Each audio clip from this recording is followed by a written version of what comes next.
tingnan nyo tong video na to. Ha? At gusto ko, pag pinanood nyo to, talagang talakasan ninyo yung inyong tenga at basahin ninyo yung subtitle. Ito ang leader ng bayang Pilipinas na ipinagtatanggol ni Claire Castro, pinagtatanggol ni Gadon, pinagtatanggol ni Falsis, pinagtatanggol ng lahat ng mga tanga sa Pilipinas, yung mga pinaglihi sa munggo. Oo, at mga utak-ipis na mga Pilipino. Ito yung pinagtatanggol nila. Ha? Nag-speech siya. Tingnan nyo, kayo ang humusga. Matino ba siya dito sa speech o lasing? Ha? Matino o lasing? Oh. Tapos, pag napanood nyo tong video na to, gusto ko ilagay nyo sa comment section, tama ba o napapanahon na ba na magpa-hair follicle test ito? O, panoorin natin. At napuna ko ito, governor ako, sabi ko, ang pinakamasibag talaga na public servant ay ang ating mga guro. O, pakinggan nyo ha, ulitin ko. Sa tingin nyo, may amats ba siya dito o matino siya dito? O, tingnan nyo.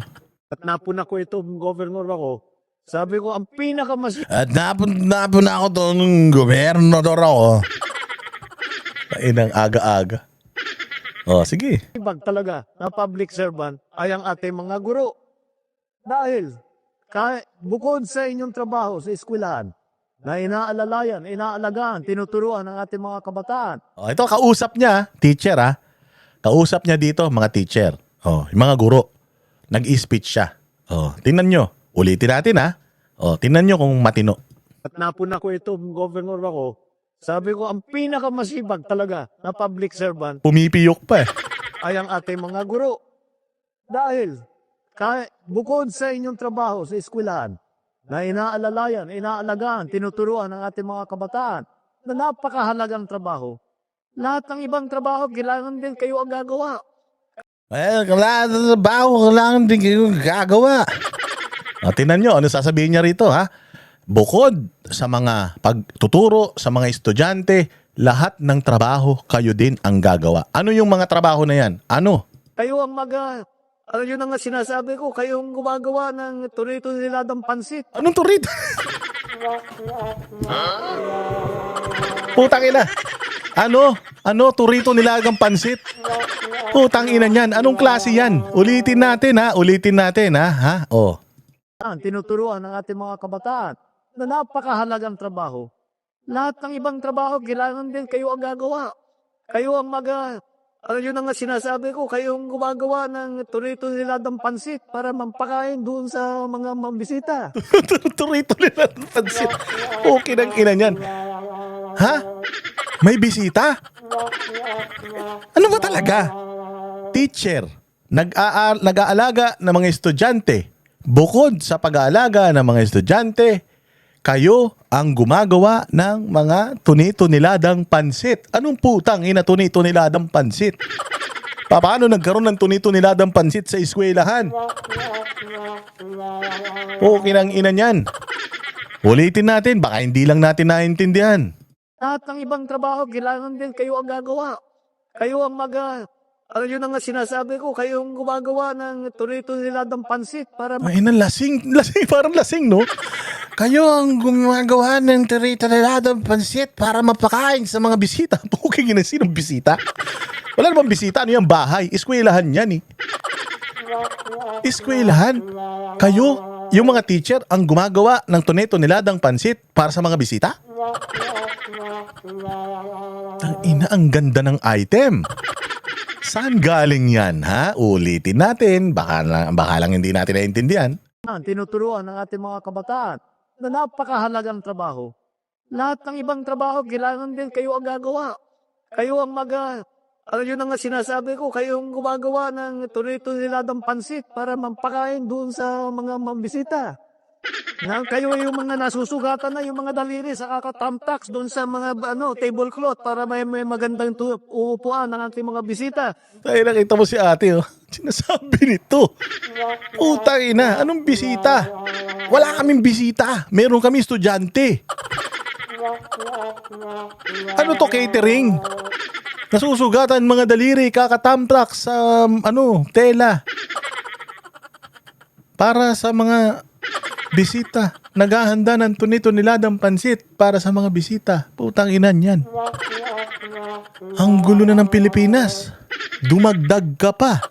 Ang aga-aga. Parang di kong ewan. Yun ang nga sinasabi ko, kayong gumagawa ng tuni-tuniladang pansit para mampakain doon sa mga mambisita. Na kayo yung mga nasusugatan na yung mga daliri sa kakatamtax doon sa mga tablecloth para may magandang uupuan ng ating mga bisita. Kayo ang nagpagbubuo na mga Natawa sila eh. Natawa yung mga teacher. Gago kayo ha. Wala na kayo bukas. O natawa sila oh. uupuan ng ating mga bisita. Kayo ang nagpagbubuo. Puta, natatawa na yung mga teacher sa kanya. Kayong mga teacher, napakahirap ng mga trabaho nyo. Kasi binaalagaan nyo na yung mga estudyante, tinuturuan nyo na yung mga estudyante, nagluluto pa kayo nito liladang pansit para sa mga bisita. Nagtatamtax pa kayo sa mga lamesa para may maupuan ng mga bisita.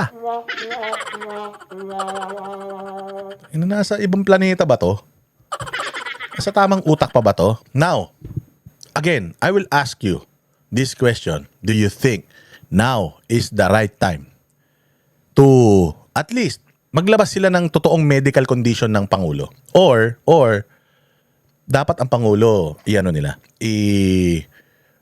ipa-hair follicle test na nila. We have to really make sure, we have to really be sure that this president is of sound of mind. Na maayos yung kanyang utak na nasa tamang direksyon pa siya.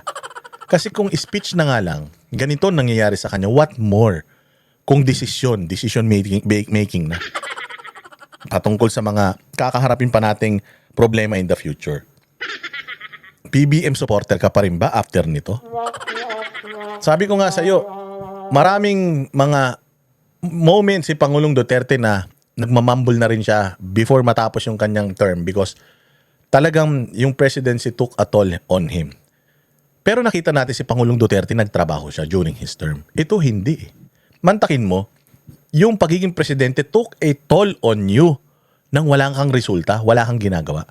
Di natin alam kung yung stress ng pagiging presidente, yung reason kung bakit nangangayayat siya o ibang bagay. O yung bisyo, sabi nga nung kanyang kapatid. Kapatid niya nagsabi, hindi tayo baka magalit kayo. Yun ang ngayon. mga program, pagka merong may graduation, kayo rin ang gagawa. Kapag may festival, kapag may anniversary, kayo ang gagawa. Pag may foundation day, kayo ang gagawa. Lahat. Sabi ko, wala naman yung mga pinupuntahan kong ibang bansa, wala ka namang nakikitang ganun. Dito talaga sa Pilipinas, iba ang mga ma'am at saka mga sir. Para siyang lasing, no? Dito hindi ko sinasabi lasing siya, para siyang lasing. Kasi the way he speaks, the way he talks, the way he delivers, parang ewan eh. Ay, nako.